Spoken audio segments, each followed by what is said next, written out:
Good morning. Good morning. Yeah. I see you, Dawn. Slick J Adams. Good morning. Come on. Come on. You're listening to the book of Dawn. Good morning. You're listening to the book of Dawn. This morning. You're listening to the book of Dawn. Good morning. You're listening to the book of Dawn.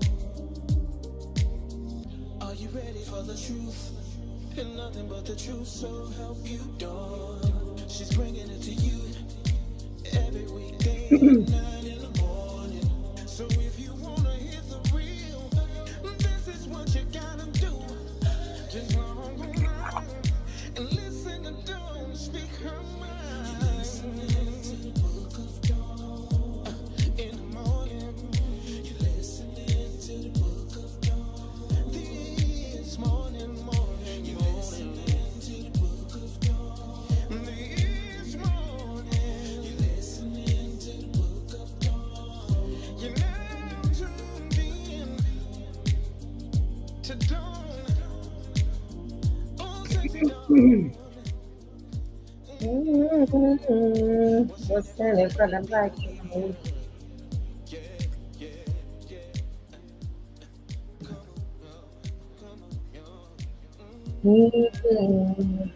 Good morning. Good morning. Good morning. Good morning. Good morning, sunshines. Good morning. Good morning, nephew Ron. Good morning, TT. Good morning, Mary Q. She didn't turn her mic on. That's okay. Good morning, sunshines. It's the same Dawn. How's you good, Mary? Good morning, Mary Q. Good morning. Nephew put you on silence. Huh? Yes. Good morning, sunshines. It's the same Dawn, a brand new page, same OG, brand new page in the book of Dawn. Thank you for tuning in weekdays, every weekday, 9 a.m. to 11 a.m. We broadcast live from the What's in It for the Black People Media Studios. Honestly, we broadcast live from wherever we can get an internet signal, not internet, internet, black speak. I am in, is that me with the feedback? Probably, huh? Probably what you hear. I heard myself talking, but I think it was me. You're good to go. Oh, I'm good. Okay. What was I saying? We broadcast live from wherever the heck we can get an internet signal. I said internet because I said it in my black voice. And guess where I met y'all? I mean, y'all know, but you guess like you don't know. Where do you think I am? I'm in Alabama. Roll Tide, roll. Come on with the Roll Tide, roll. Yeah, I'll be here all week. The baby girl is graduating from college on Saturday. So I have been drinking a lot of this with a lot of this. You know what this is? Pedialyte. Okay. I've been drinking that this. That means you turning up down there. That's exactly what that means. Baby girl said when I got here Monday, she said, Mommy, we're going to go out. And I said, okay, what are we doing? She said, we're on a bender. I said, we have a bender? She said, no. I said, what the heck is a bender? She said, we've been drinking for 2 weeks. I said, glad I bought the Pedialyte. I've already run out, just so y'all know. Then Papa Milhouse says, y'all know it's Derby weekend. I said, what that mean? He said, it's a brown liquor bourbon weekend. I said, Jesus. Dear God and my liver, I'm sorry now. You can handle it. I'm gonna do it for the team. One time for the squad, okay? So look, Pedialyte, nephew, remember I told you Pedialyte before to turn up, water during, Pedialyte as soon as you get home after. I'm taking notes. Okay, not Gatorade. Gotta stay healthy. I'm T minus how many days? T minus how many days to the big 55, to the speed limit, the old speed limit birthday? Well, like how many days? Is it like 13? Like not even 13. 7, 10. 10 days. 10 days. Yeah. 10 days? 10 days. 10. No, 10. Listen, it is Who's That Girl? And today we have the one and only my sister friend Juan Teague, and she'll be popping in right after the break at 9:30. And she's going to tell us about her experience in the hospitality industry and how she has parlayed that into her own business. While she still has clients, she definitely has branched out, created festivals, really works. She and I have a love of music and live music, so we cross paths often in the music game. She also has a club that was opened right at the start of the pandemic, and I'm going to ask her if she still is working with that club. She does a lot of development too as well. It was really difficult for me to choose if I wanted her on a Woman Crush Wednesday or for the Culture Thursday, because she kind of she swings between both, as many of them do, but really Juan definitely has a passion for the community, for her community, and making certain that there's equitable representation of businesses, women in business, and things to do for children, so that we don't keep traveling down the journeys that we see every day that break our hearts. So we're going to talk to Juan Teague after the 9:30 break. Mary, you go ahead and give me your weather, but I bet you mine sounds just like yours. What y'all doing up there, barbecuing? No, not at all. We have 48 What? degrees today, What? and it's super cloudy with a high of 51. No way. I thought the thing said it was going to be nice all week. No way. It's Chicago. Niceness returns on Friday. Friday we have the sun. Tomorrow we have rain. It's springing all over the place over here. Okay, so it's the city of all seasons. That's the new hashtag. City of all seasons. This is why I hate spring. Don't hate spring. But spring makes everything so pretty. Spring, you can't hate spring. Yeah, if you don't, without the spring, you don't get. Oh God, it's so intentional. Bookmark that in your head and remember that you said that, okay? Because when I tell you spring, yeah, and what Mary said, spring makes everything grow. And then wait until you hear my two things, and then we're gonna do that same thing, except I'll be here doing it, and y'all will be there doing it, and it'll be like, wow, how did she pick that? But you know how God works, right? So guess what today is? National Denim Day. Y'all know I love me a good denim jacket and a good pair of jeans. I know I call it denim, and I know y'all call it jeans or blue jeans, but it technically is denim. You know, Chicago people. So Mary is definitely denim down today, Dawn. Put yourself on screen. See? Here I am. See? And Dawn doesn't have on denim, even though it's my daughter keeps the temperature in here at about 65. I think she misses home. So I probably at some point will put on my denim jacket, but Dawn has on pajama bottoms and a Robin Patrice t-shirt. Don't be salty. Don't be salty. Wow, that's a Robin Patrice. Shout out to ROBB. Nice. And let me tell you the funny part about don't be salty, because y'all about to be salty when I read you this weather, okay? The weather today, it's currently 72 degrees and partly cloudy. The high is going to reach 86 degrees. There is 1% chance of rain, amen? And lots of sunshine. I might be I might be brown skinned when I come home, and you can't be mad. How about that part? You see my Eddie Murphy dance? I got some ice cream. You saying you're gonna be matching us? You're gonna be matching us when you come back? I'm sure in the hell gonna try. That's part. I'm gonna try to get at least a peanut butter brown shoe. I put on some shorts yesterday. It was 89 degrees yesterday. I put on some shorts and was like, I need lotion or a tan or to put jeans back on. So I realized I was typing paper white. Y'all know what typing? Y'all don't know what typing paper is because y'all don't have typing classes. Did you have typing classes? I know what printing paper is. There you go. There you go. Okay, well that was typing paper because we learned. Have you all ever used a typewriter? Yeah. I used one for fun. It was at the library on 79th and Racine, 76th and Racine. So you never had to. Oh, you learned keyboard and computer. Yes. ASDF. Okay. All right. It is also for you too. Great poetry reading day. Since both of you are a poet, I thought that's good. That was something that would inspire you to write a little bit more. And last but not least, one of my favorites, it's Superhero Day. Yeah. Yes. Who's your favorite superhero? Nephew? Flash. Okay. Is that like Black Panther? Heck no. Oh. Flash, Dang, the dog. fastest man alive. Oh, okay. What's his what I gotta look. I gotta Google that. Mary, what's your favorite superhero? I have Rogue of the ladies, Rogue, Okay. Catwoman. They're all like in and then for the guys, I think I like Gambit. I like cool characters. I like cool characters that sit back against the wall, maybe smoke a cigarette. Is that bad? Like they're just like, I don't know if y'all know Gambit out there, or like Batman. I got a know little bit of Queen's cool to Gambit. him. I know Queen's Gambit, the TV show, because y'all know Right. Chill. everything. All roads lead back to TV for me. They all Who's my chill. favorite superhero? In real life, my favorite superhero is Barbara Cynthia Frazier, aka my mommy. She's a real life superhero. Aw. In real life, second choice, my superhero would be Teflon Dawn. I'm gonna post a picture of her later since it's Superhero Day. Okay.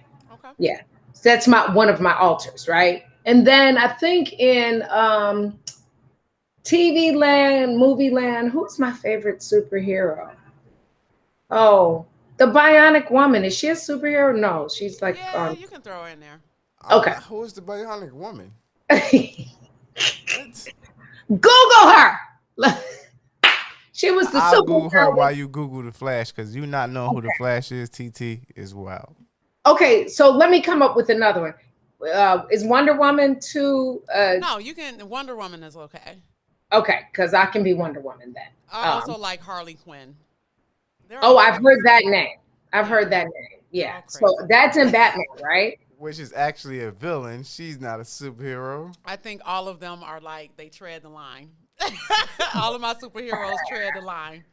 They do. Hey, we got some birthdays today, and because something in life didn't want me to be great, I couldn't say yesterday's birthday, so I have to say today's birthdays. I missed y'all. Did y'all miss me? Because what had happened? Monday, I got shut down. Tuesday, I was just MIA, and then I heard Brother May say, "Is she live broadcasting or is she in?"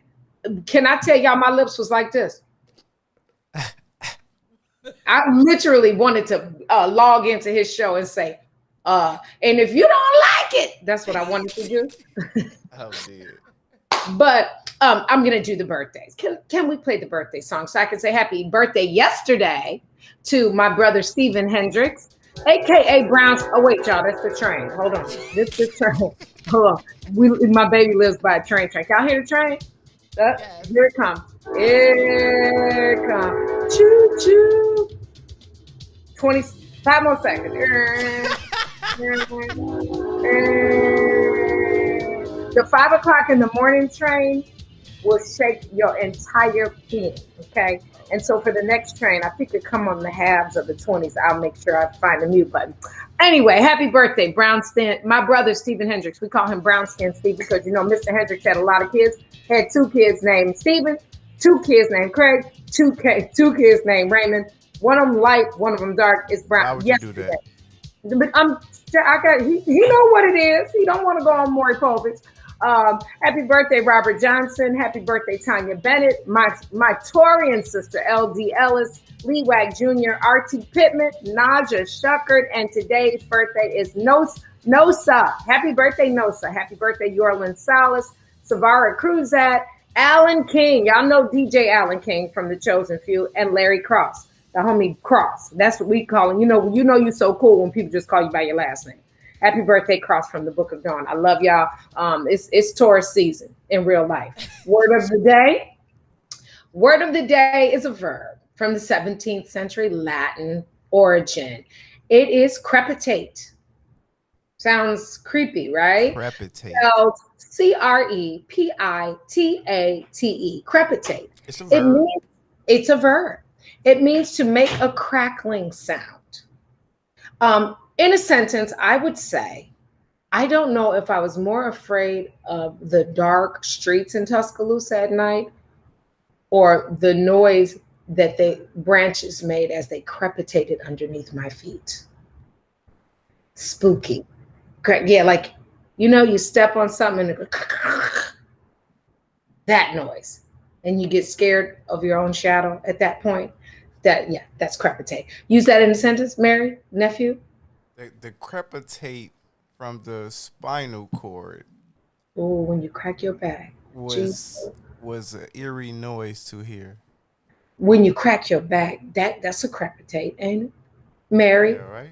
Well, I My thought soul, mine, my I soul is to crepitate like crushing leaves under the foot of fall.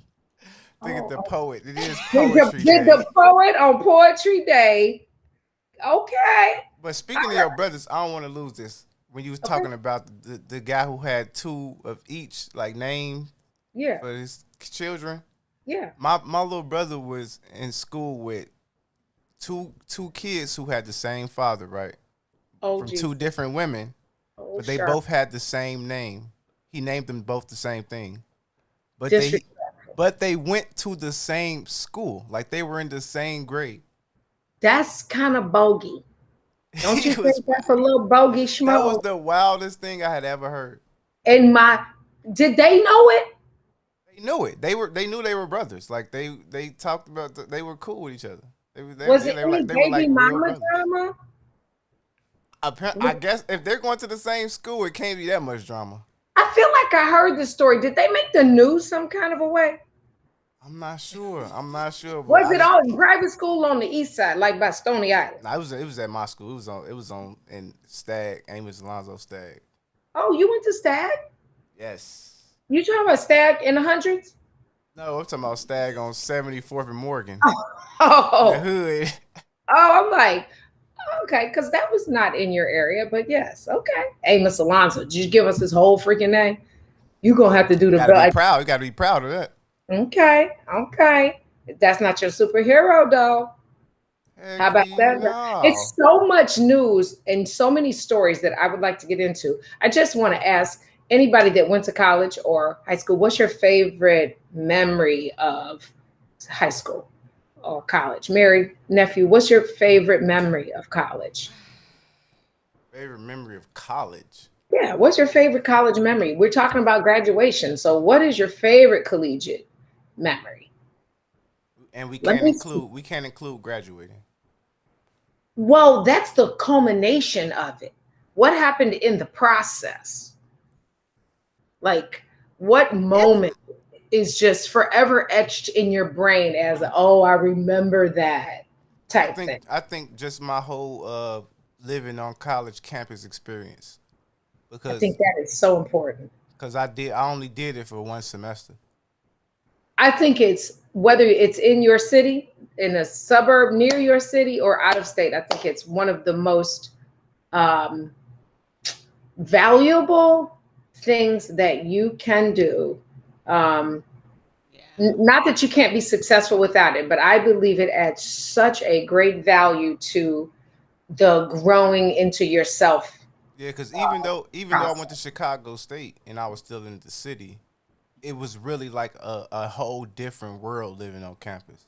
It was Look, like, a whole new world. it was like really shut out from Chicago. Yeah. And it gave you a different kind of world perspective. Yeah, than because everybody who was staying on campus were from out of state. Yeah, so they brought their experiences. Yeah, everybody who stayed on campus were either like on a sports scholarship or something like that. So they were from out of town. They were white or foreign. That was definitely the best for me, just being away from home. And I was in California, so that was like a lot of beach life, and all of my roommates were crazy. So it was all about the experience of people. Tiffany said for her it was doing presentations. She felt like she was on top of the world. Yeah, because first of all, you work so hard to get them done, and then you have to actually do it. because you're being graded on it, but it gives you life skills that, again, not to say that if you don't go away to college, you can't be extremely successful. I'm just saying for me, and why it was important for you to make sure my kids went, was because the learning curve for me was so different and so diverse, being taken out of my comfort space, with my mother on the ready dial, and and some of them, you know what I'm saying? So I just, you have to feel your legs up under you. Yeah. You absolutely feel where what gives you wobbly knees and where you're walking straight and where you're falling down, for sure. Yeah. And Mary, I think that's where you learn to embrace your inner hippie.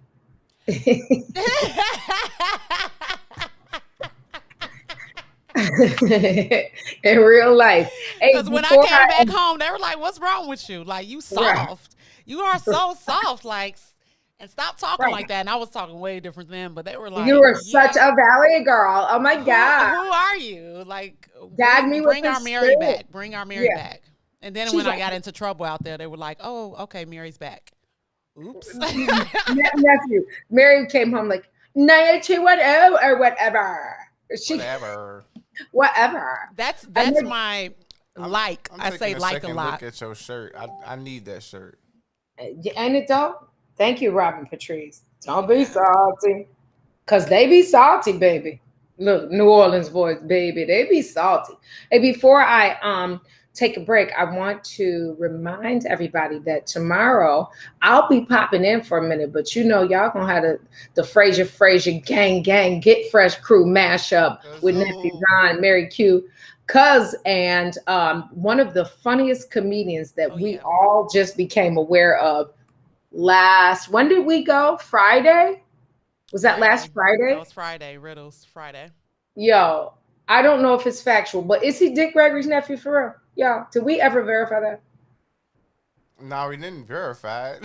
Okay. We can tomorrow. Tomorrow. So y'all go and follow, what is his comedian Mark Gregory, right? Can somebody put his joint in the thread? That man had us in literal stitches. He was the only one who went on somebody in the audience, if y'all paid attention. Which one? Who did he go on? He went on. He went on a couple. Yeah. Oh, when he starts talking about the Italian lady. Yeah. He went on the guy with the ponytail with the Bluetooth headphones. Oh, because he called him his what do you call it? His mama's. His auntie ponytail or whatever. His auntie Wi-Fi. It's what the thing. The Bluetooth. He had the Bluetooth with both of the earpieces. Why did he have that? And he was only like 8.5. Yeah, he looked young. Bro had on thing wrapped around like let me tell Miss Juan we can hear. Put her on mute. She's okay now. Yeah, she's okay. Okay. He called. He said, "Did he have his mama's? You got your mama's Wi-Fi?" Is that what he said to the brother? Boy, the youngin had on. The baby couldn't have been but 21.5.7. He had the old school thing and wore it proudly inside the club. Where they do that at? Somebody didn't tell him right. Yeah, but he was hilarious, and he is going to be on the show tomorrow. I'm only going to pop in so that I can say happy birthday and tell y'all the weather again, and hopefully I'll be a slight shade browner when I do that, and then I'm gonna let the crew, the Get Fresh crew, go ahead and take it away. Y'all behave, and don't follow my petty lead tomorrow when I'm not there. Okay, just let me be Petty Pablo all by myself. Okay, Petty Pablo, Petty LaBelle, whatever you want to call it. You got it. Yeah, I got it. I got it. Say Petty LaBelle? I said Petty LaBelle. I've never heard that one. Petty Pablo. Yeah, all the words you can come up. Petty spaghetti, whatever you want to call me. That's one of my super. Yeah, Petty Pablo. But we're going to take a break because Juan and Only is ready to log in. We're going to take a break. Give us 2 or 3 minutes, and we'll be right back. This is the Book of Dawn. Stay with us, y'all. We miss you. We do. WIIFTBP.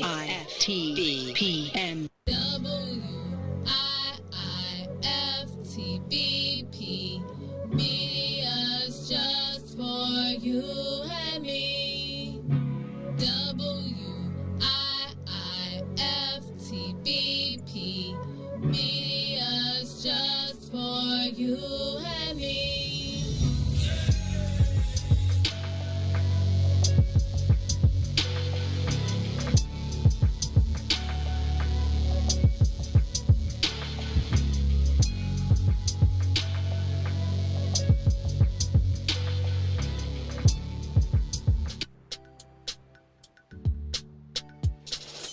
Sissy's Taco Bar Pop-Up is back with more hours and more days. Check them out at their new pop-up location at the Woodlawn, located 1200 East 79th Street. Sissy's Taco Bar offers authentic street tacos infused with international soul. Now every Tuesday, Thursday, Friday, and Saturday at the Woodlawn from 12 p.m. to 7 p.m. New vegan tacos have been added to the menu too. Introducing your trusted source for high-quality Black emojis, better known as Blackmoji. We believe Black is beautiful, and that beauty should be reflected in the digital market. Now there is an app that does just that, starting with Black Greek letter organizations.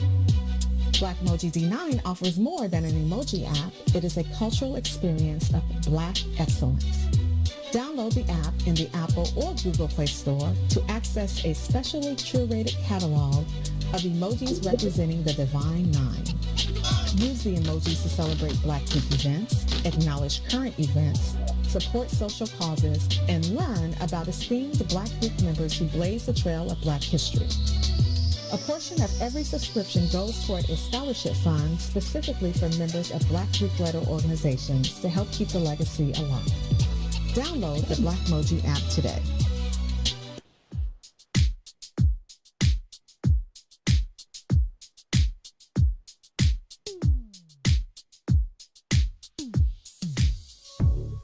I don't know what you did, but you did it right.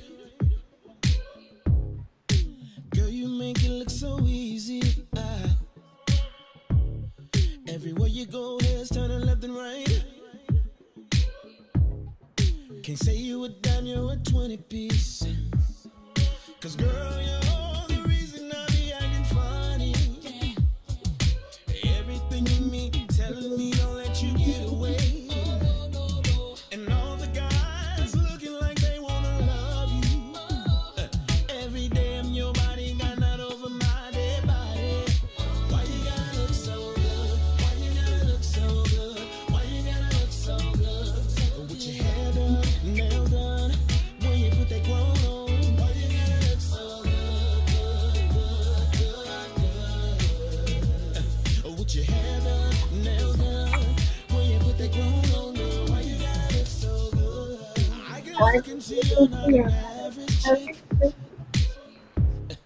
You're shutting it down everywhere you go. Girl, I want you as bad as I want a check.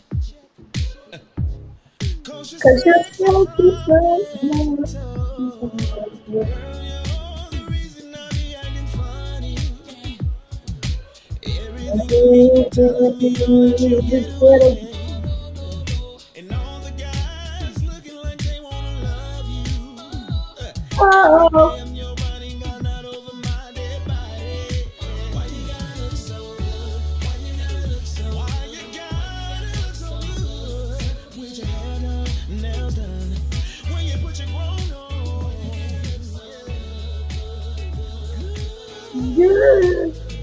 It's something about you.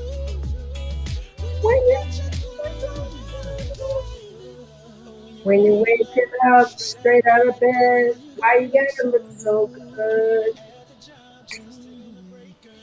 Why I gotta look so good? In the club, why I gotta look Your so part. good?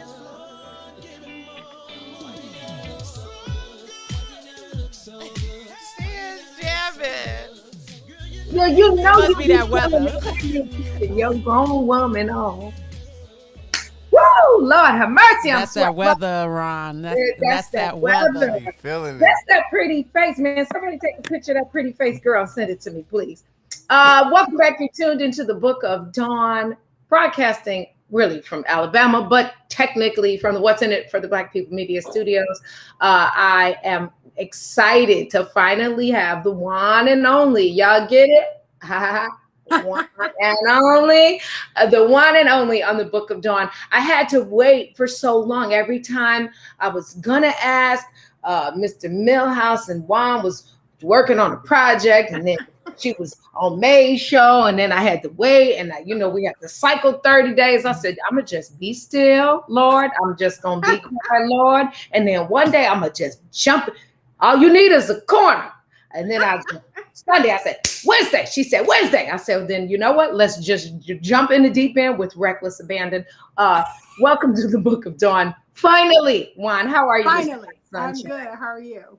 I'm well. Thank you for joining me and the Get Fresh crew. I call nephew and Mary Q the Get Fresh crew. The Get Fresh. Okay, yeah. Got you. Because they keep me in order. They like I'm the kid, right? Where they do that at? Hey, anyway, you are a kid at heart. You are a kid at heart. Yes. I am a big Toys R Us kid in real life. I wanted to have you on here, not that you need an introduction, but for those of you that don't know, Juan is Chicago's own West Side. She's a West South Sider. Yes. but so my questions for her will be interesting because I think her heart. She loves her community on the South Side, but I think her heart is still somewhere around Roosevelt or Madison or MacArthur's or something. Who knows? Right. But with 20 years in the hospitality and hotel industry, Juan has gone on to lead the Hard Rock, now closed Hard Rock Hotel. She's worked in every level of hospitality, management, event direction. She started her own company, One and Only Events. She parlayed that into working with specific venues, which I want to ask you about. That one joint that you opened and then the pandemic happened and you really couldn't do what you had intended there. She has now also jumped into the development game and is working on her first restaurant, and we're going to have her share that with us, in addition to sitting on various boards that help support our community in live entertainment, hospitality, gigs. I forgot two things. I forgot the festivals. She created a dope, and I can curse on this show, so I'm going to say it, dope ass festival right on the South Side, on 39th Street and the beach. I'm going to let her tell you about that, and hopefully we'll be able to do a small version of it this year. Maybe, hopefully. And then she has represented clients like Kanye West, the homies, Donovan McNabb, Def Jam, Dwayne Wade, on various projects from event planning to publicity, and making certain that they are bridged to equity in our community, in the communities that they represent. So without further ado, welcome again to the Book of Dawn, Wantique. Who's that girl? Wantique, she's that girl. Yay. You're that girl. Thank you. So Juan, I don't know where to start, but let's start with just inspiration. What an inspiration you are to both communities and the entire community of women, grown women and young women, and future Juans and future people committed to our community. Tell me when people hear about Chicago, right? When somebody from out of town hears about Chicago, they say, oh, she from the West Side? And they clutch their pearls, because all they know or what they perceive is that it's just all devastation. And so can you share with a mom that might live in a not so happy space, a neighborhood that has challenges, or a young sister that may be listening or whose ears might hear this one day, can you share what kept you inspired to make sure you kept going to end up in the space you are, with the seat at the table that you have now, and giving back to the community that you left? Can you share that with us?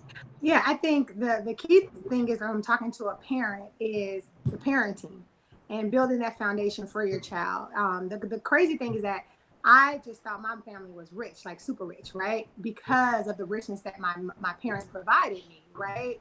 And so what my mom did, and my dad basically worked, but what he did is made sure my mom was able to provide. And so what happened is she got involved with the teachers.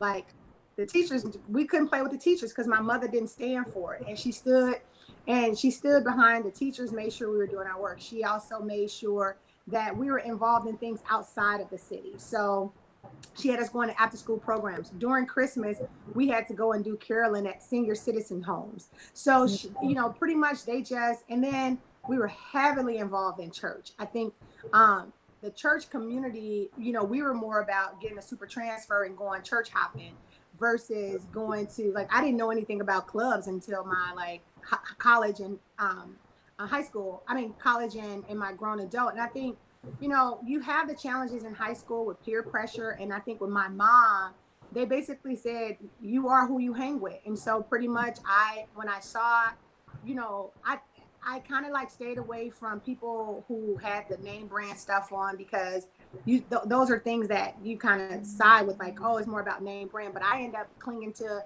my friends, and we're still friends to this day, that hung out in the counselor's office, and we were able to get opportunities. So with me, I guess it would say, as a parent, I would say, you think it's limited, but it's not. It's just you as the parent have to go and get the resources. And even when you're like, there wasn't times we wanted to go, but my mom forced us, basically, you're going. And so to this day, I'm thankful for that, because of course, as a child and a teenager, you didn't want to go, but now I understand why she forced us to go. That's good stuff. I think it's really important. And I think that is great advice, because partnering with your teachers and your school community, it creates accountability for the child. Exactly. Like, I didn't become my mother's friend until I was adult. Yeah. I was a child for a while. I didn't become her friend until I was an adult. Yeah. And real talk, my mother will be 83 this year. I don't know if I'm her friend yet, but I mean, we like each other, but I don't think we like each other. I'm still her daughter. And at the end of the day, she still would tell me, she'll rap me if I'm not dressed appropriately. She don't think I'm dressed appropriately. So I think a lot of it is that a lot of parents think being your child's friend is what it is. And no, really, it's for you to be the parent and guide them the right way.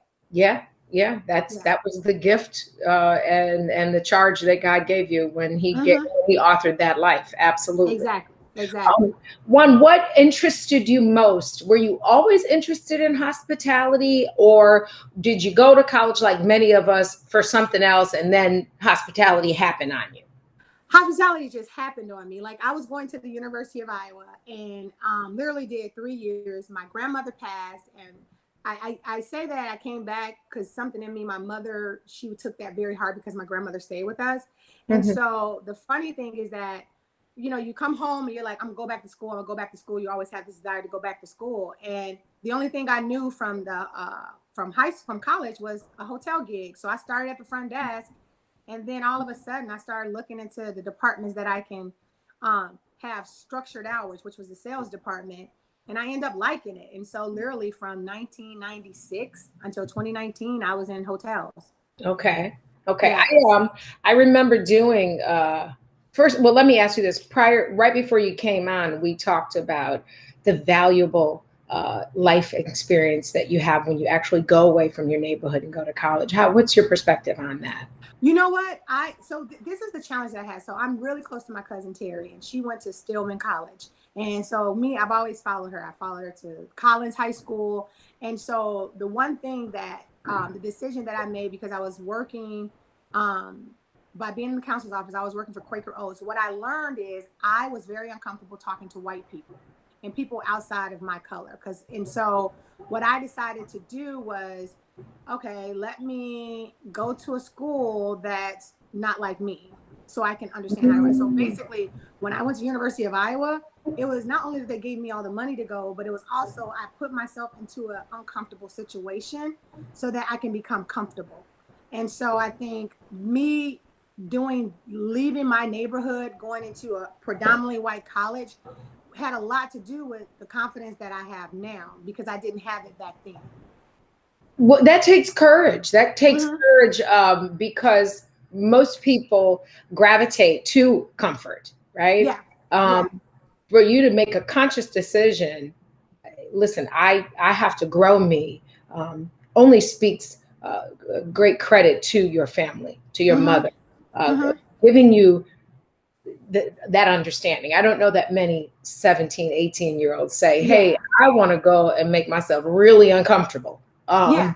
But in And doing it was because of, and when I was working at Quaker Oats, it was a Black woman named Cheryl Hudson and another lady named Helen Austin that really like set me down and told me about that. Like they were like, Black people, and they're like, nothing's wrong with the historical Black college. However, you've been to a Black grammar school, you've been to a Black high school, and they were like, you have an opportunity to go to Iowa, full ride, and you don't know, because they had been around me and I was scared. I was getting in meetings with the CEO of the company and I would freeze up because I felt like I didn't speak with correct English, or I didn't, I wasn't white enough, is what I felt. And so they were like, you might want to just look at this opportunity. So, them being mentors and me being able to accept it, that's kind of why I went to Iowa. Yeah, I didn't know that part of your story, but I think it is valuable to hear, and to repeat, because we even as adults, we still kind of gravitate to what is safe and comfortable. Yeah. But it's in those unsafe and uncomfortable places that we actually grow. So that I'm glad you were able to say that. Now, you said you worked at the front desk. I did a stint in my little experience in the, what was that, the room service at the Chicago Hilton, the big joint, and the front desk. And you decided to go into sales. Again, not the easiest thing, because you can work at front desk and you can work in room service and you do your job, you go to the employee cafe, you eat your meal, and you're going home. Yep. But you yet again decide to go into sales. Is not an easy space. And it's not easy. It's not easy at all. And I just say I thank God for favor, because I was put around some great mentors. But the thing, even though I was put around great mentors, I was open to constructive criticism.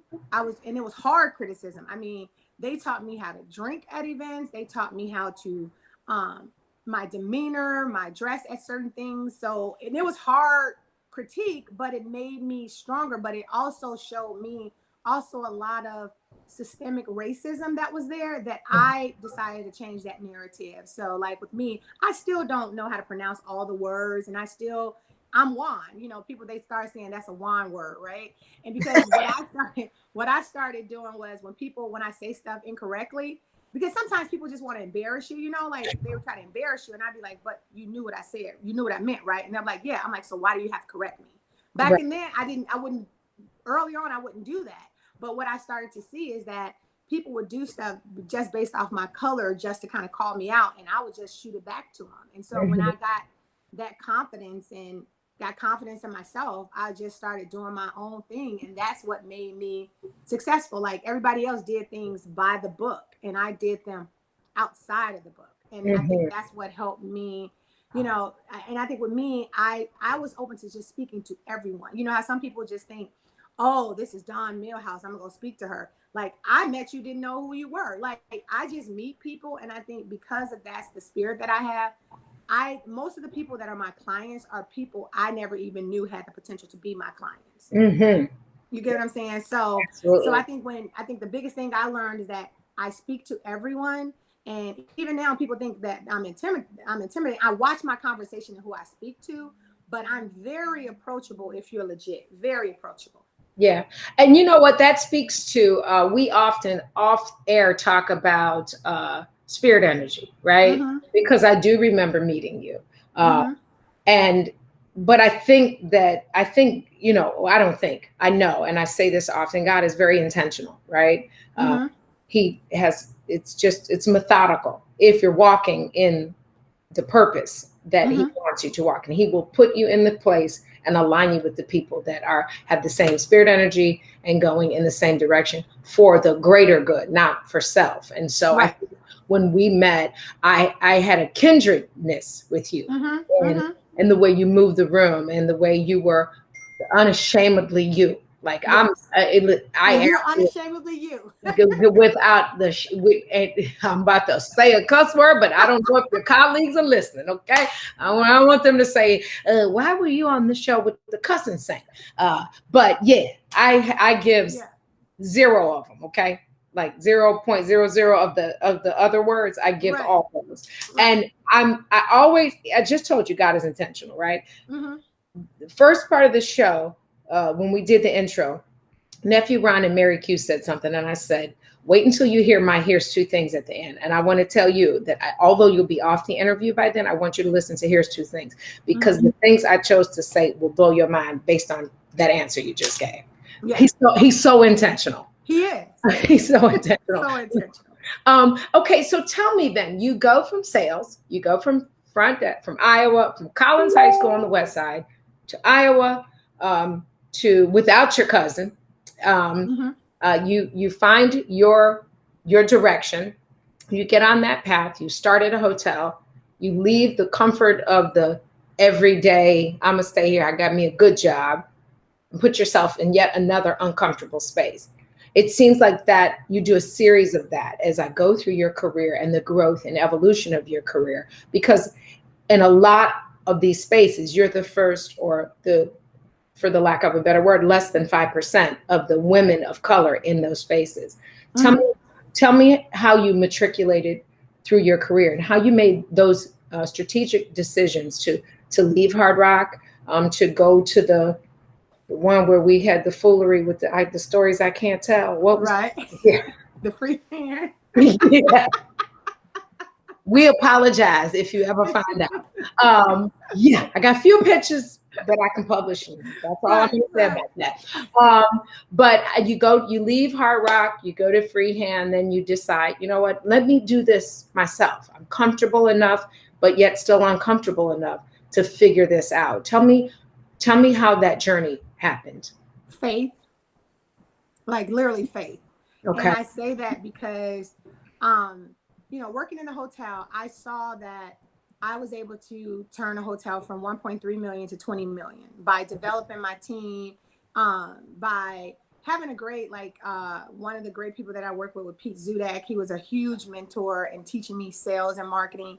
Like, he was the type I would never forget. Like, everybody knew me as Juan, director of entertainment. So like anything Kanye, anything that I was dealing with that. And he sat me down and said, you still need to understand the business. So he sat me down and showed me how to do a budget. He sat me down and taught me things.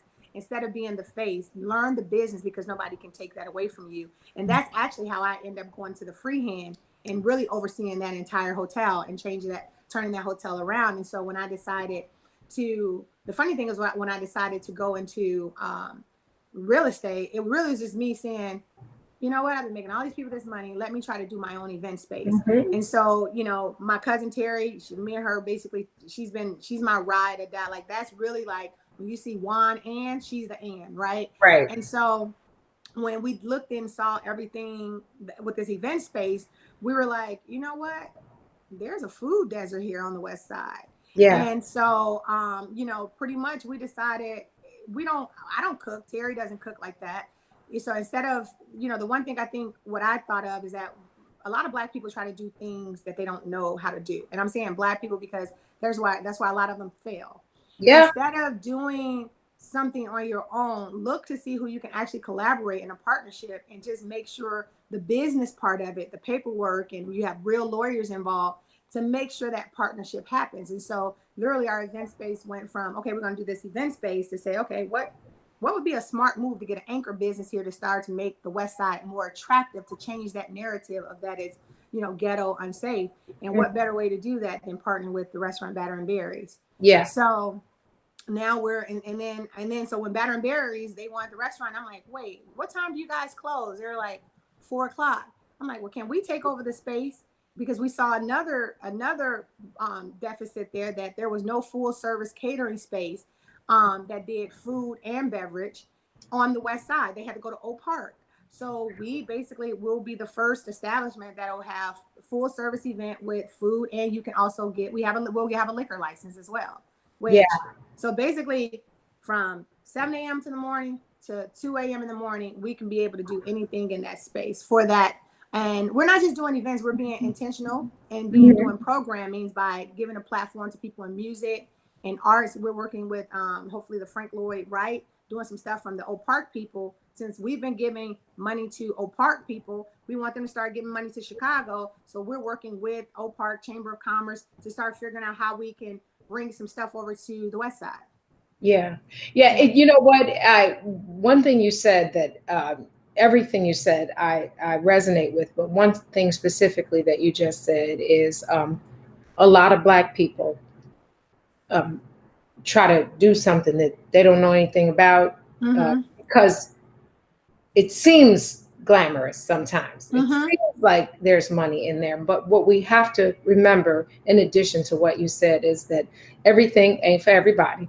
And you have to vet things from a business perspective and from your spirit perspective, right? Yeah. We also have to respect each other. We have to respect that you have a knowledge and a wherewithal that I don't have. It doesn't. Just because you make it look easy does not mean it's easy. Exactly. And so the respect in collaboration and not leading with ego first, like, oh, that's easy, I can do that because I know people, is, I think, just speaks to the great humility that you have, which keeps your promotion by God in a cycle, because you're not trying to be them. You're trying to collaborate not for money. You're good. But for the community, does it make money? Absolutely.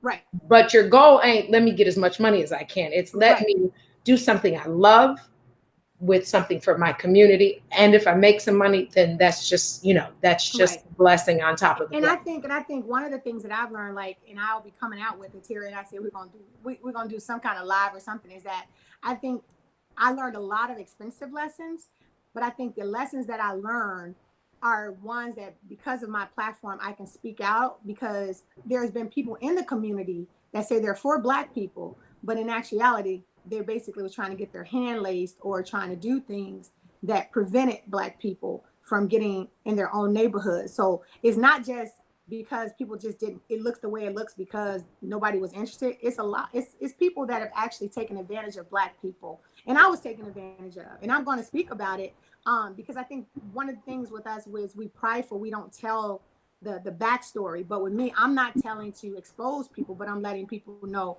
you can't keep doing this. The day has changed where not only, like, we can't hold our own people back, and because these political people and people are afraid because they think of your platform. I have the same platform, but I use mine as positive to make sure we're bringing stuff in, not saying you got to come through me to get here. Yeah, and a lot of that exists. Girl, if you look, we could pin that and have a church service and do an offering, because you've talked to my husband, and his industry is a lot like your and I industry, right?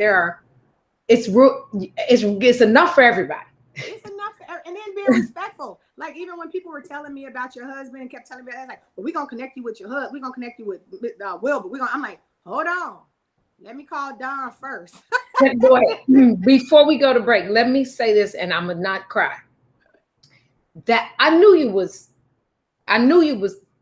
mad cool. I knew you was my sister friend. Right. I knew we've been tipsy together. We've been sober together. You respect my ability in marketing. I respect yours. But when I met you for real, was when I got that text. Because, and I'm gonna say it, because if you could duplicate yourself and pass yourself out, spread yourself real thin, the first time, other than Melody Winston, the first time somebody that knows me very well, who had been told by 99 people, I'm gonna hook you up with Mr. Milhouse. You and Melody Winston are the only two people that say, hey, can I call your husband?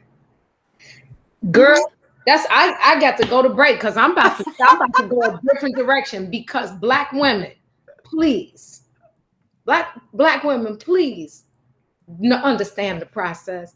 And baby, I could give your mama and daddy a heavenly hug, Jesus, because they raised a good child. Thank you. Blue, I still have the text. I can't delete it. And you remember my reply to you. Yeah. I said, how could I say no to a woman of respect and honor? How could you say no to that? Because Right. I want to eat too, and I want to have fun too, and I want to build a community too. But you got to do things in order. That's what the In church. order. And if you said no, I wouldn't have did that meeting. I know, and that broke me to tears that day. Me and him had the conversation. I said, Mr. Milhouse, run and meet her, run fast, because this text I've gotten one other time. It blessed my heart to tears. It really was. It was so honorable, Juan, and I'm so grateful that you know that part, because that is what people forget in the thirst to be thirsty. Right. You know what I'm saying? No, they forget. Yeah, they forget. Absolutely. And my thing was, at the end of the day, I'm a woman first, and I do unto others as you would have them to do unto you. And so with me, I wanted your support before I ever went there. And I knew, in real talk, ever since, like, when we sat down, it was just a different meeting because he respected my approach.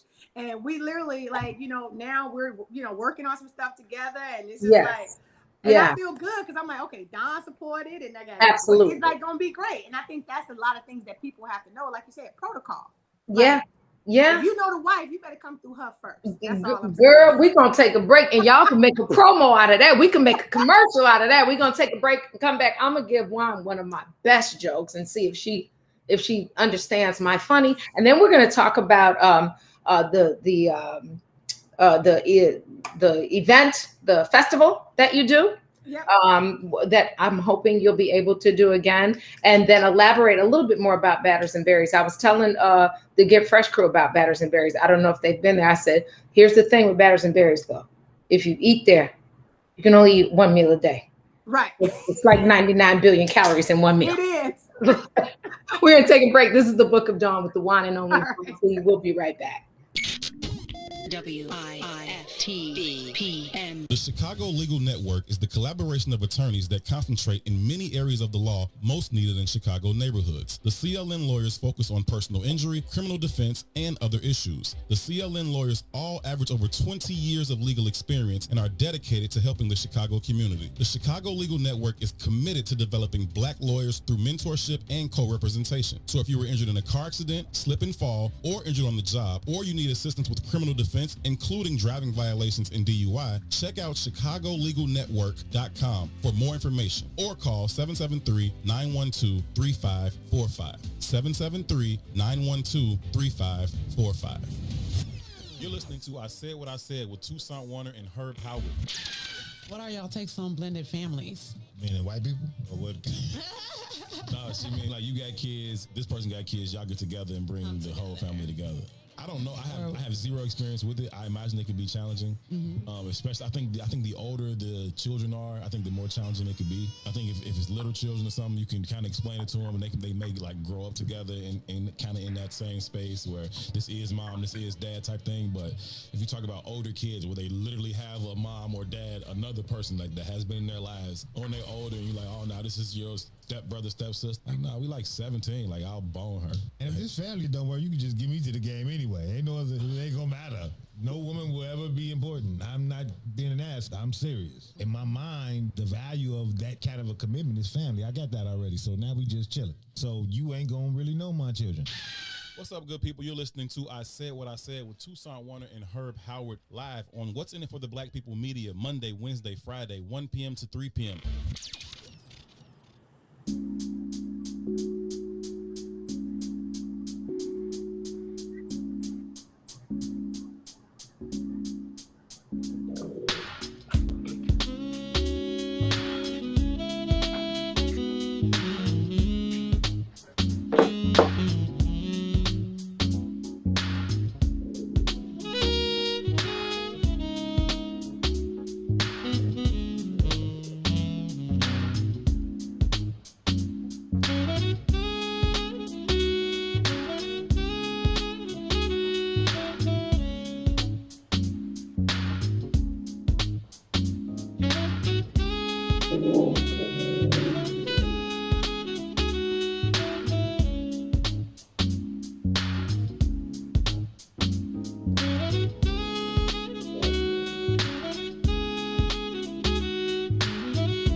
We'll be going for a walk sometime. Oh.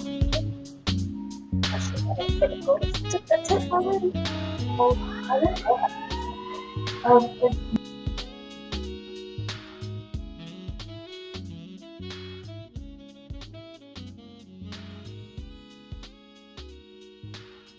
Crush today is Juan T, entrepreneur, activist, connector of people.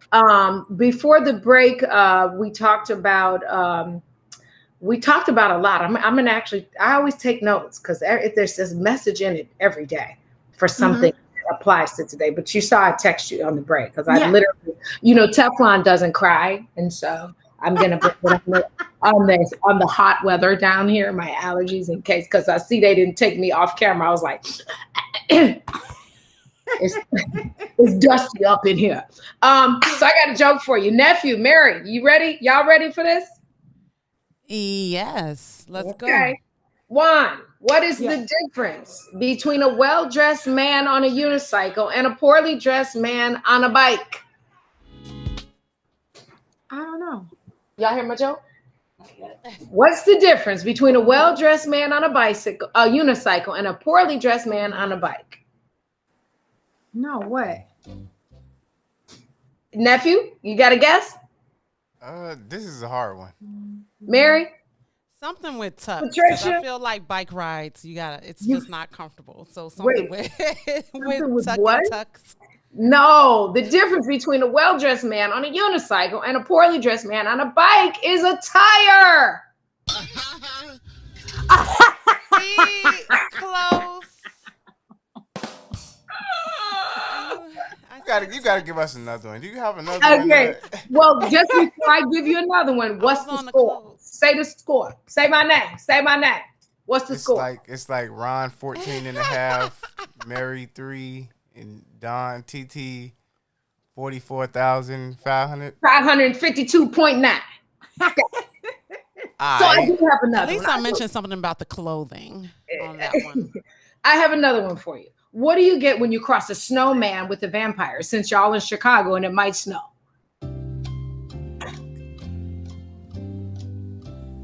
A snowman with a what? A vampire. A vampire.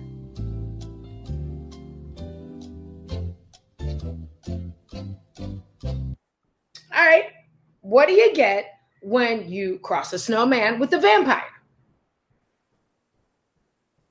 Who y'all know that my increments are like in thousands. Y'all's are in ones. So if you let me get this one, I'm at 60.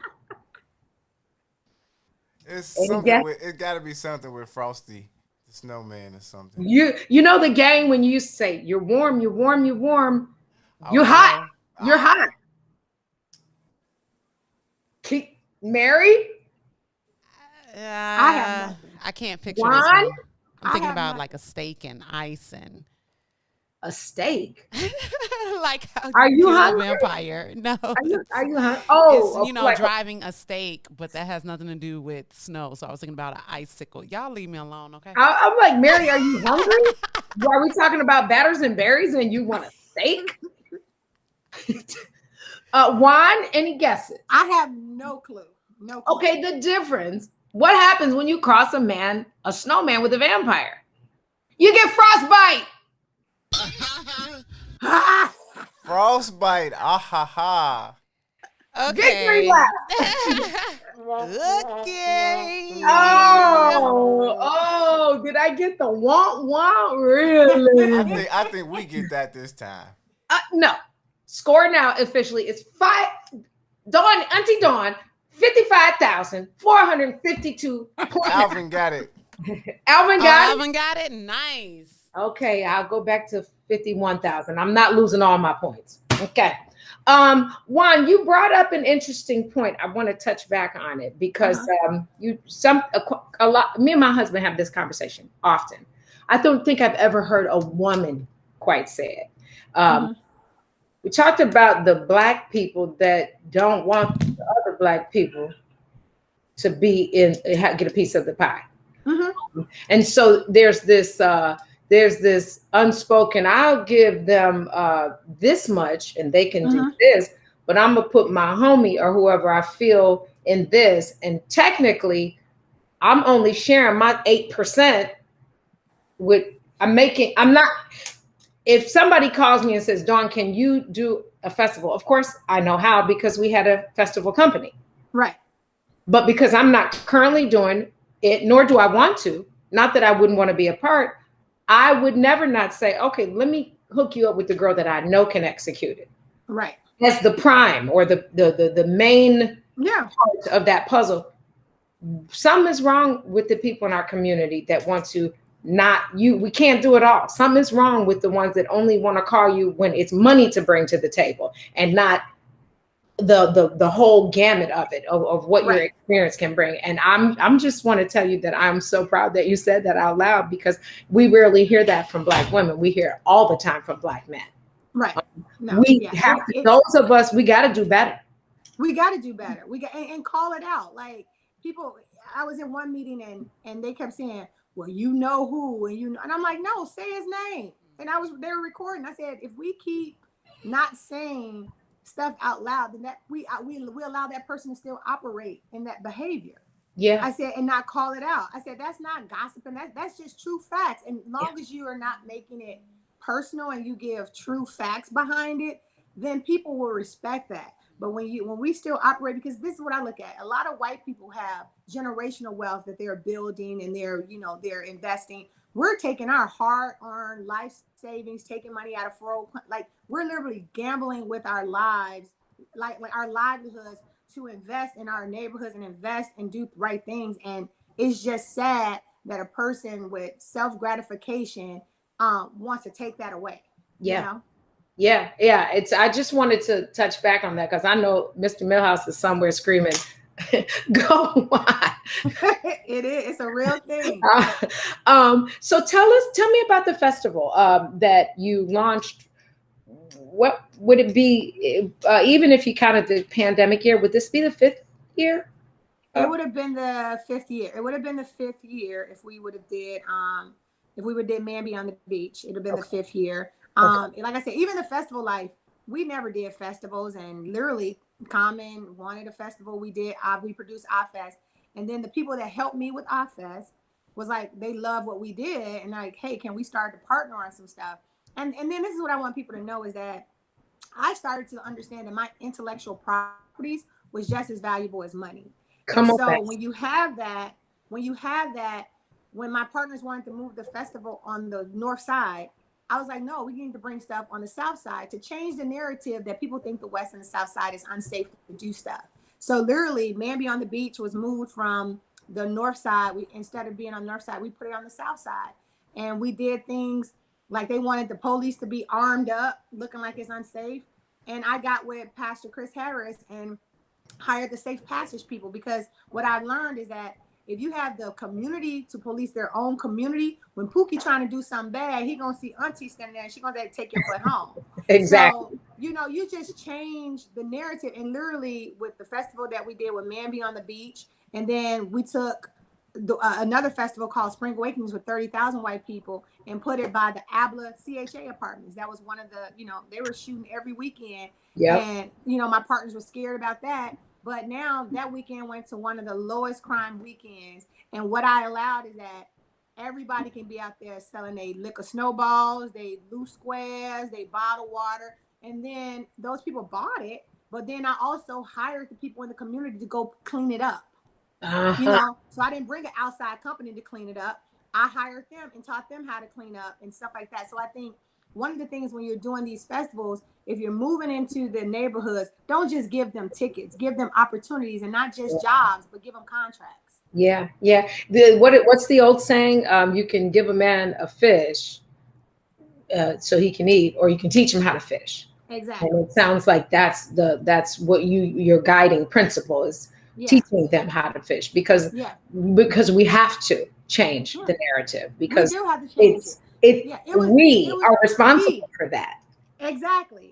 And we have to say it. And I'll never forget sitting at Man Be on the Beach and hearing white people say, oh, we did not know it was this beautiful view from 39. Like they had never been there, but I knew I needed a white company to really be the face of it, to bring them that way, because at the end of the day, everyone trusts brands. So if they trust React to bring them to the South Side to help businesses in the South Side. We had vendor fairs. That's why you see now Harold's Chicken. You see all these places doing festivals because we had vendor fairs and we taught them how to vend at festivals. Yeah, yeah. You know?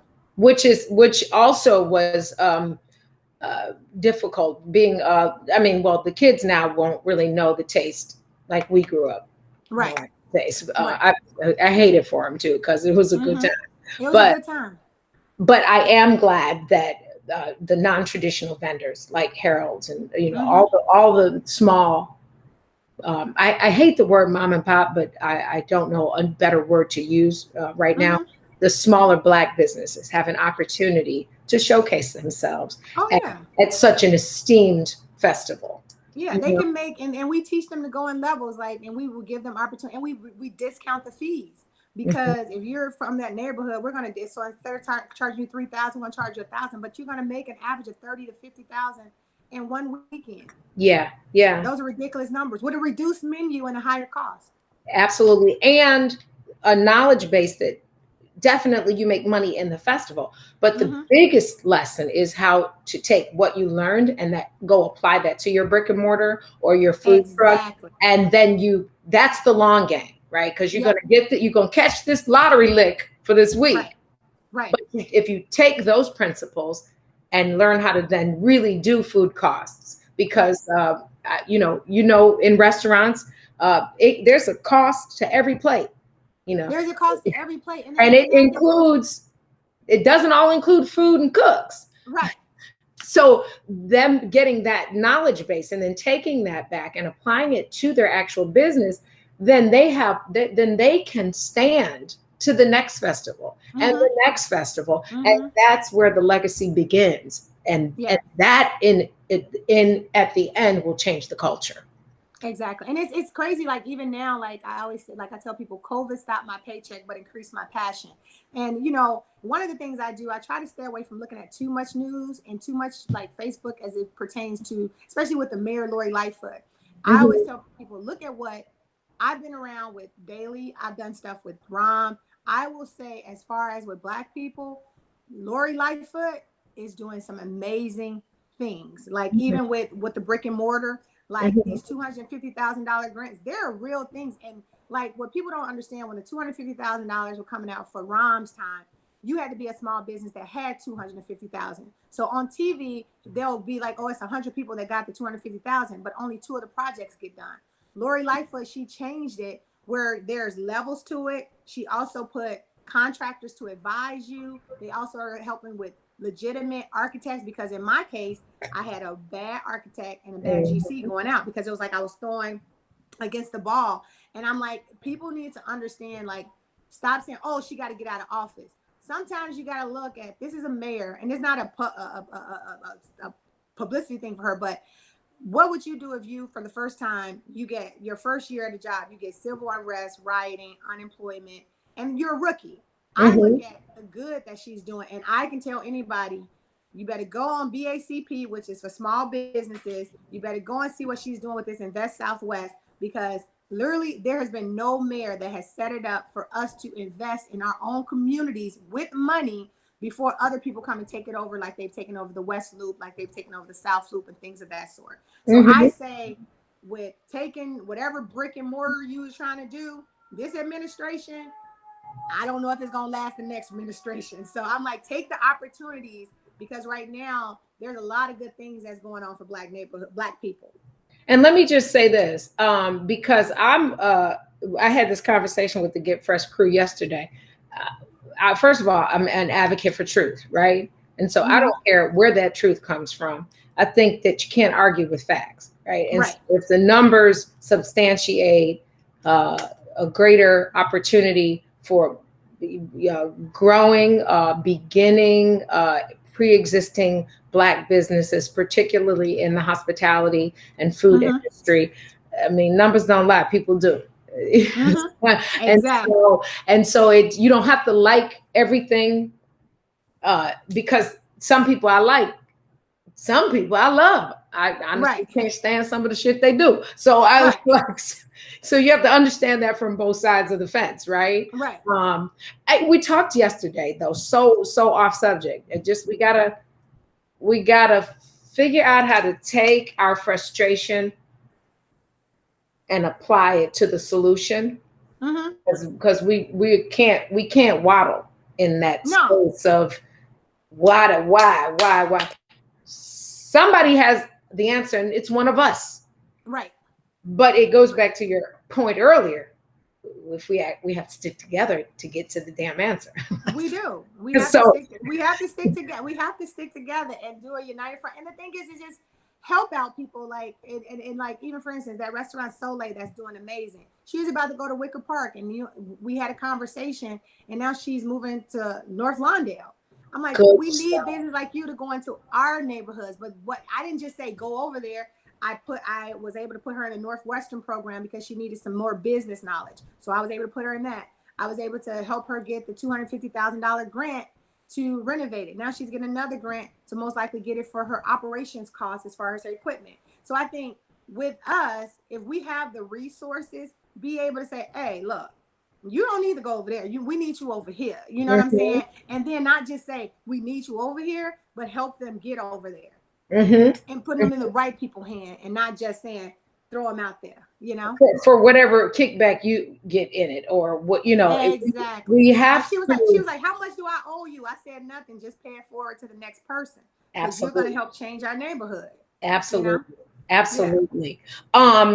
Juan, what's up next for you? Is there? I mean, I know that we are slowly coming out of our state of being lockdown. What's anything new other than Batters and Berries that you're working on? Yeah. So, I mean, you know, I was a part of the task force to create the mitigations to do events safely. And everybody knows me. I go around with my COVID pack.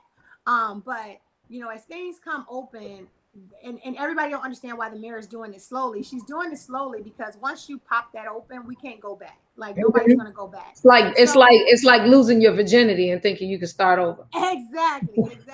So, you know, outdoor festivals and everything are going to come back. And I would tell people it may seem unfair when they say, okay, for vaccinated people only, but you have to understand, as a producer, you want the safety of everyone. And it's not being like you're discriminated. It's like, no, I want to be safe. I want to be comfortable. And, you know, there's conversations. There are some festivals that I'm involved that are coming back. We're looking at late fall and stuff like that. And, you know, being the co-chair for the Year of Chicago Music, we want to make sure music is a way to bring back Chicago. So I'm getting heavily involved with music, the creative arts, and things of that sort. But no, we're definitely... I'm even doing a prom, so we're doing them safely, you know, and just making sure that the biggest key is safety, and people respect everyone's COVID space. If you're still not ready to come out, that's okay, but you can't knock somebody that is ready to come out. I would tell anybody, because of the safety measures, I've been out in these streets since May 8th, 2020, and you know, grace of God, I haven't caught COVID, but that's because I listened to our friend Heather. And I made sure I protected myself and did the right things. So you can do events and everything safely. Yeah. And that's what I need people to understand. I did an event over the summer last year in the fall for 150 people. And because of the steps we put in place, nobody caught COVID. Yeah. So it's you can do them safely, and outdoors is even safer. So that's why I'm excited about it. But if you don't want to come out, it's okay. There's plenty of people that do. Yeah. And I will just add to this before I ask you these Chicago questions. I will add to this as a longtime event producer. What people don't realize is that you, as the producer of that event, take the sole liability of anything that happens, from a slip, trip, a chipped tooth, a bird falling out of a tree on your head. You personally, and your business and everything that you and your family have worked for, take a personal liability, and you have the absolute right to do whatever makes you feel safe so that you can sleep at night, because it's that's and if like you said, if they don't want to come or don't get it, you know. And my mother's French, when I thought my mother was like super French when she was like 5, she used to say, well, if they don't like it, Chevrolet coupe. And when I was 17 and I was taking French, I learned that wasn't a French word. French word. It's a car. Right. I said all this time, this old lady been telling me Chevrolet coupe. I thought we was French. She talking about a Chevy coupe, Jesus. But I'm going to have you back in studio when I'm back in town. Yes, for sure. But I have to ask you these questions before nephew. I hope I know the answers. I know you do. You already sort of alluded to them.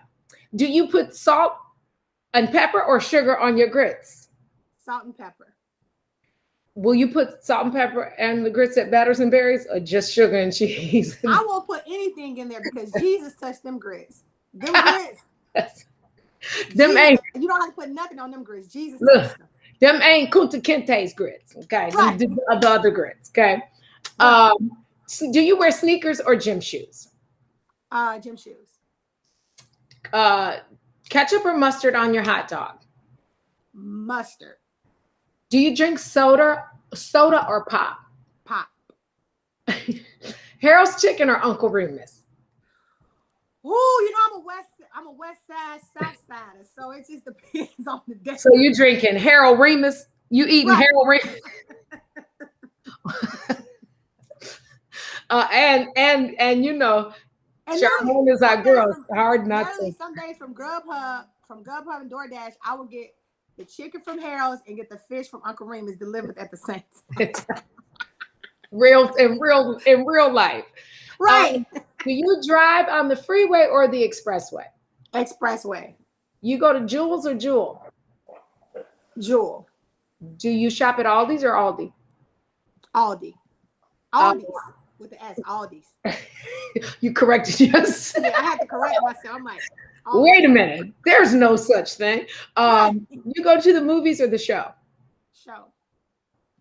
Did you go to kindergarten or kindergarten?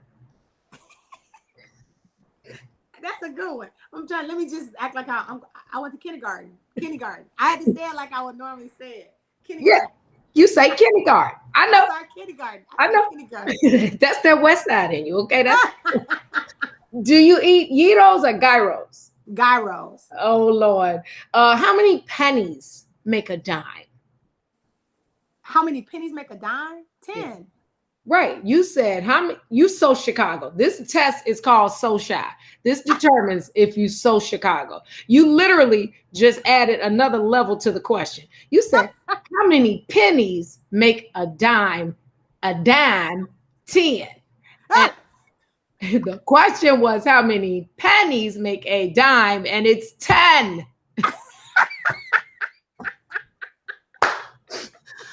But I'm not mad because you so Chicago, and that's why I love you. But you know we have a whole different language, right? Whole different language. Get in the car. I'm like, what's that? You sound like a chicken or something. You mean the car with the R on the end? And you know like 7 of my songs because you see me in my complete foolery, sober and tipsy. What's your song? What's the song that makes you do what I do when MC Light or when a fire come on? Mary J. Blige, Just Fine. Oh wait, why did you get so serious with your face? Because that is my theme song. That is my theme. Wait, you thought about that? You processed that? Why you did like that? That's my song. Yes. Anybody know me when that song come on? I told them, I said, I sing it at every karaoke. I sing it if I'm in the club, it come on. I'm a whole different person. I even said, like, when it's time for God to take me, when it's time they taking them out, I don't want no slow song. I want them taking me out on that song right there. Yeah. I'm just fine. Yeah. Right. Amen. Amen. No better way to finish it. Juan, where can they follow you on Instagram?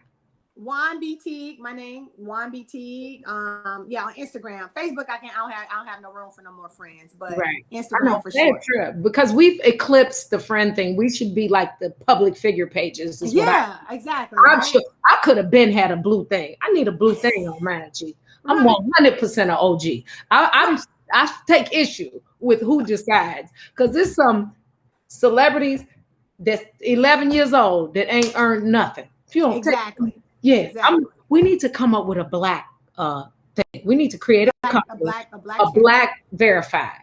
Yeah. We should do. Yeah. And then if they don't have ours and they really not. You're not from the culture. Right. Look, you're not legit. That's black. Right. Legit. Then my brain never stops working. Thank you so much, Juan, for Thanks, thank Dawn. you for giving me your time this morning. Thank you for sewing into the lives of a future restaurateur. And notice, nephew Ron and Mary, I didn't say restaurant tour because that's not the word. People keep putting the N before the T at the end. Come on, Chicago. Just do like us and say restaurant owner. That's what we did say. Right. But no, I appreciate you, and I appreciate the work you do for our community, and I'm looking forward to your restaurant and your work with Mr. Milhouse and Nikki Hayes and our squad of sisters. And I'm gonna have my birthday invitations ready for next week. Yes. You know, it's about to go down in real life. I'm gonna be 20 again. I'm gonna be a frantic, proud 55-year-old. Somebody said, "How old are you?" I said, "I'm the old speed limit because the speed limit now is 70, and this ain't that." Speed limit. It used to be. Thank you. It used to be 55. It used to be. I'm the old speed, right? Not old, the old speed limit. But I love you and I appreciate you. You are definitely somebody that I wanted to share the world with. For those that don't know her, Juan Teague is Who's That Girl? My Woman Crush Wednesday. I love you, sister. I appreciate you. We're going to take a break and we'll be right back with the Book of Dawn. Bye. WIIFTBP. What's up, everybody? Welcome to the green side of things. It's your man, Sadiq. And Cassiopeia. Motivated by the days, the sandwiches of spam. Grilled cheese won't stop me from grilling. Those who are stealing the peace and safety of the community because they releasing death and destruction on the community. A community where the people look like me and them. A place where mama and them stay. Not too far from where their children stay. You right. I want a peaceful neighborhood, and I'm not moving to the suburbs to have a peaceful neighborhood. Do we really have to take this, acting like we don't recognize this, still cooperate with this? You know what? The hell with this. Ram me behind a mic that's shaped like a middle finger. Pointing straight up with my middle finger to any poor politician, dealer, deaf, crooked cop, or lazy parent. It's apparent to create change, you have to have a work ethic that make it seem like you lost your brain, standing out like the Willis Tower. It's a brother that represents dedication, discipline, and dream reaching, accompanied by a voice called power. Who rhyming harder than a rebel with the pen? Representing the city of Point Guards is an extra large MC who rhymes always on point, always rhyming with a point behind the flow. One of my students said the rhyme so hard we should stop calling it flow. Let me tell you something else before I go. I was born to stand tall. I was born in Chicago. That is Brother William Morris. Appreciate you, brother. Much love. Chicago, homegrown. Every Tuesday and Thursday from 1 to 3 p.m. on What's in It for the Black People Media.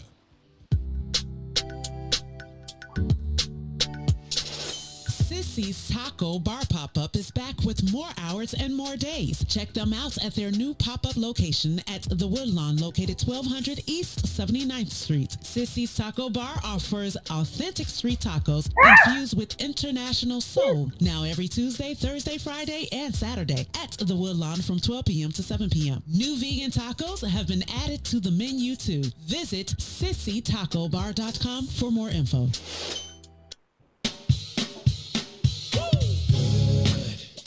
Come on. Your love is so good. Your love is so good. Feels just like it should. Feels like it should.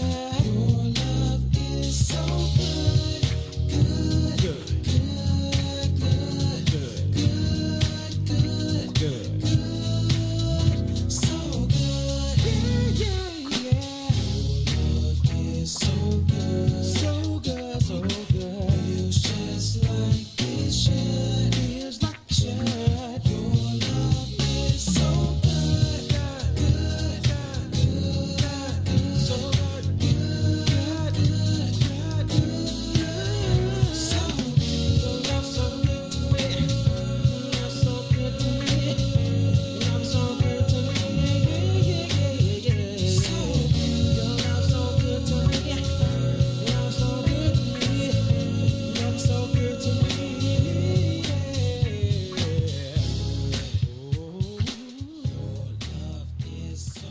Oh, good.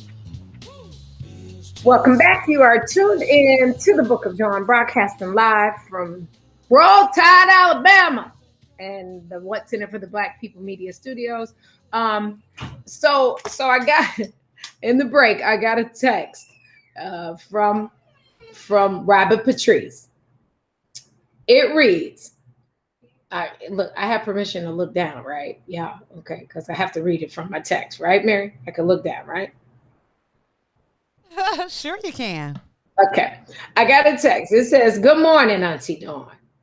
Salt on grits is biblical."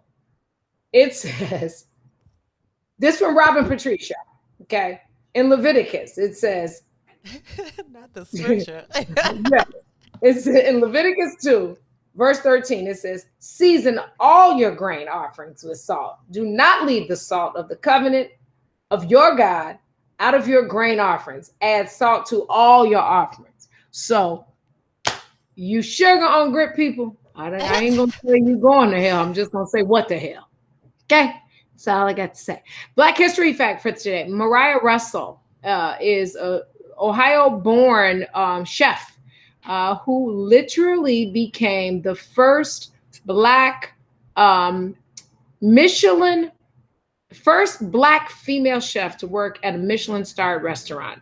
She went to Le Cordon Bleu right here in Chicago. She started scrambling eggs at a small restaurant and became the first Black female to work chef to work at a Michelin-starred restaurant. If y'all don't know what a Michelin-starred restaurant is,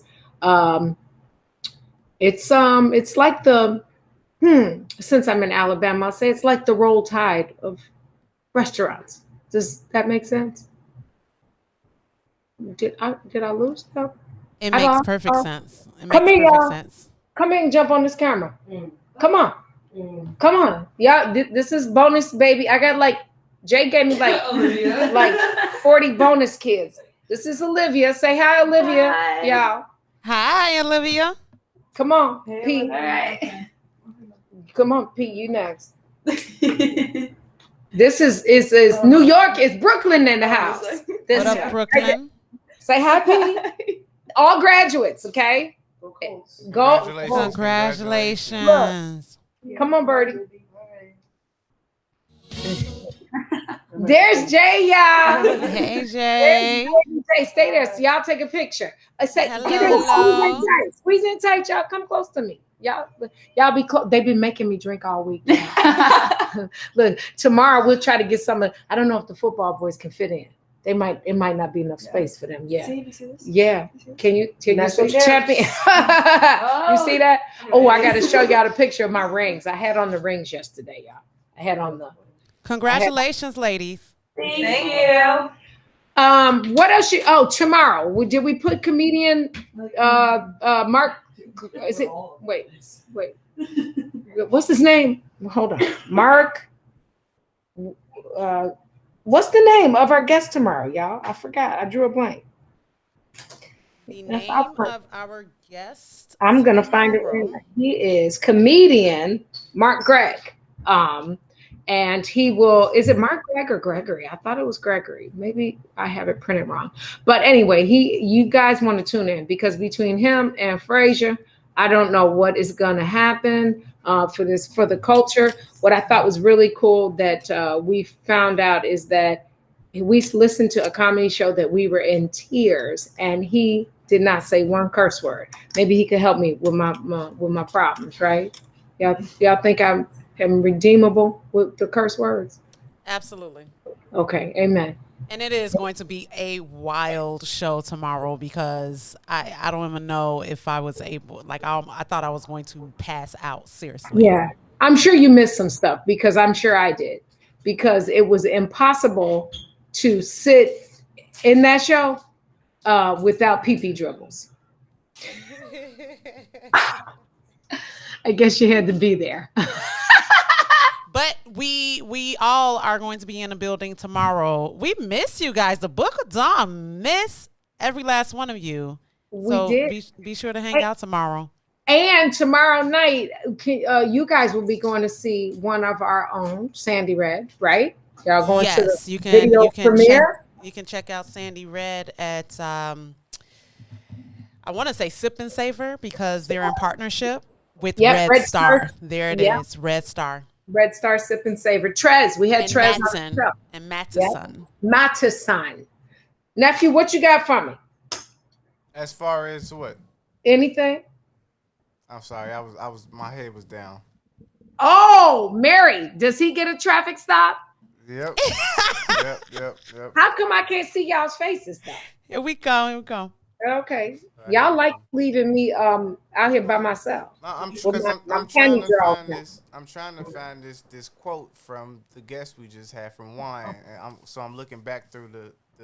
Oh, okay, yeah, because she said some mouthfuls, didn't she? It was about the intellectual part, the intellectual property. She's talking about she's talking, which there's a value to it. You know, Mr. Milhouse has to tell me that like every day. Shut your mouth, because it's your intellectual property that people will bleed you dry for, and then take your intellectual property and go make a buck. Yeah, she was saying something like intellectual property is more valuable than financial value or something. Yeah.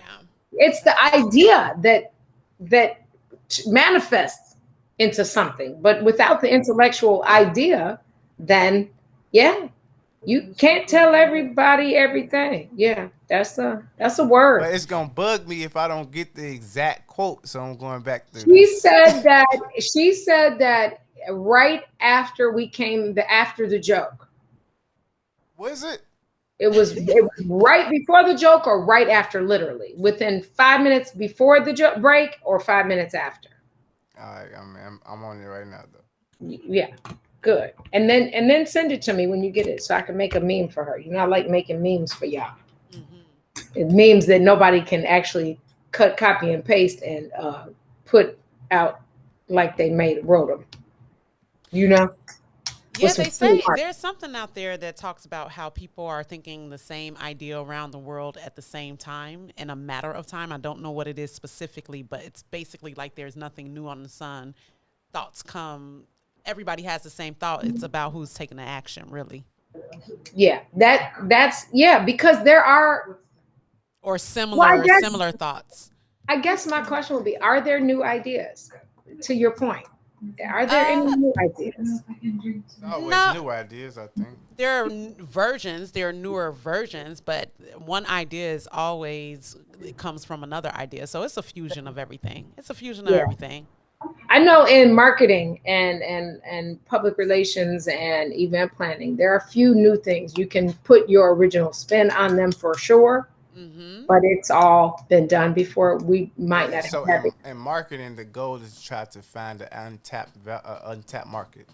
Yes. So people are looking for something that no one has hopped on to yet. Yeah. How to fill a void. Or maybe have thought about but haven't acted on it. Absolutely. You look or to know your market so well. Well, you know how to introduce maybe even older things to cater to your specific market.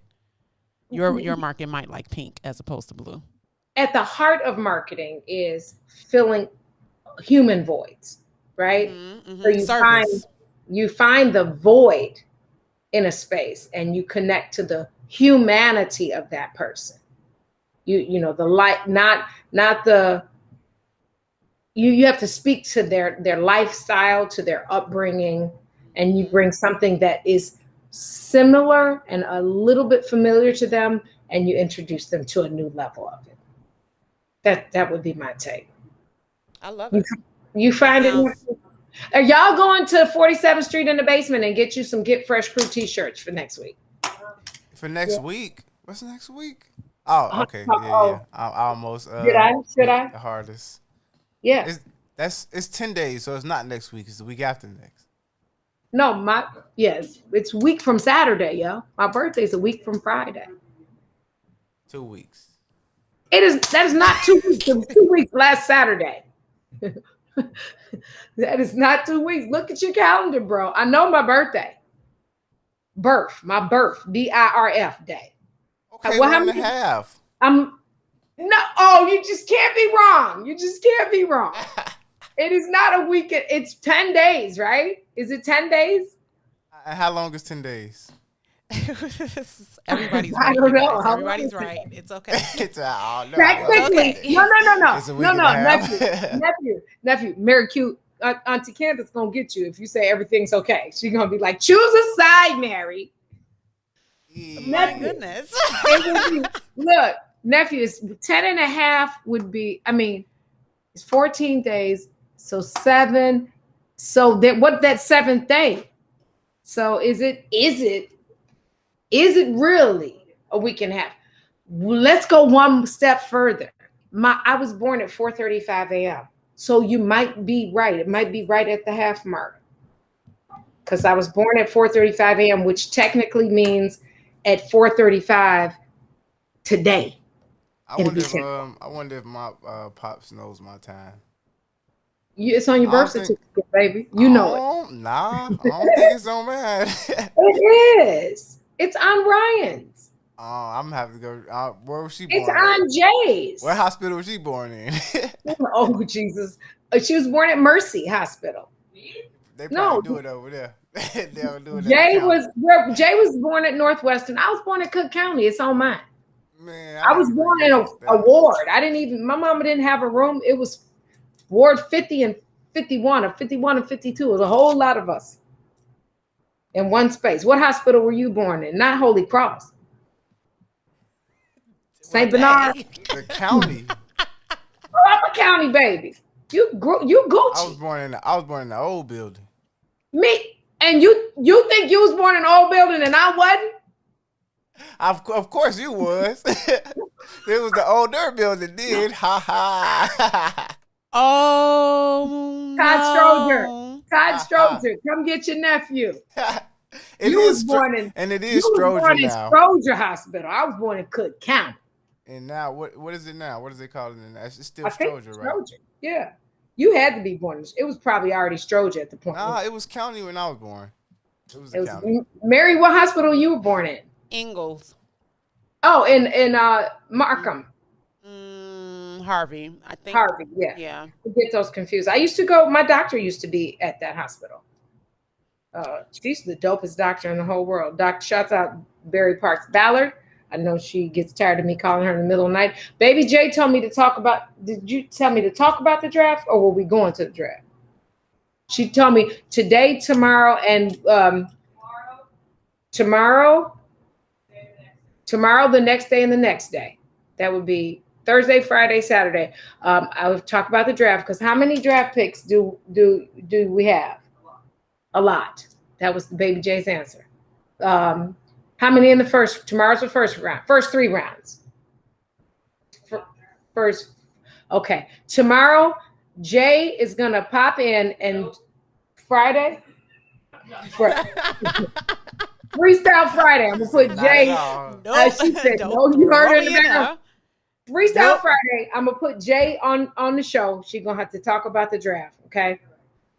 Okay, Jay? No. Loud no. Loud hard no. I can't even do anything because she's actually grown. I can't even say you have to. My face. Listen, let me tell y'all 2 things, because I won't be leaving. Today is Wednesday. The bigs are next. I'm gonna have the bigs call Jay. Maybe she'll do it for them. Sometimes they do it for other people and won't do it for their own mom. Here's 2 things. Once you hear me good, remember I told y'all it was 2 points in that conversation. I said you'll hear it in the 2 things, and that's when you remember how intentional God is. First of all, let me say thank you for listening to us. We appreciate you. Here's 2 things. Once you've accepted your flaws, no one can use them against you. How about that part? Once you accept your flaws, nobody can use them against you. And the other thing I want to tell you is, just because it didn't last forever doesn't mean it wasn't worth your while. Everything has an expiration date, y'all. Just ride the wave and know that God is really intentional. Thank you for spending time with me. Remember to lead with love, not just me, the Get Fresh crew. Mary Q and Nephew Ron. Remember to lead with love. Use your voice to be a positive impact. Have a wonderful day. Tune in tomorrow for the next page in the Book of Dawn with cousin Jeremiah and comedian Mark Gregg. Peace. And from Alabama, Roll, Roll Tide, roll. Come on, hold on. What? Rewind. Rewind. Come in, you gotta say Roll Tide. This is the You got what remix. there's on? Putting them on. Okay, This is hurry the up. remix. I can't see you. It's belly up. She said Roll Belly Tide. up. Hurry, baby boy. Okay, real loud. All right. On 3. Peace and Roll Tide, roll. Yay. WIIFTBP.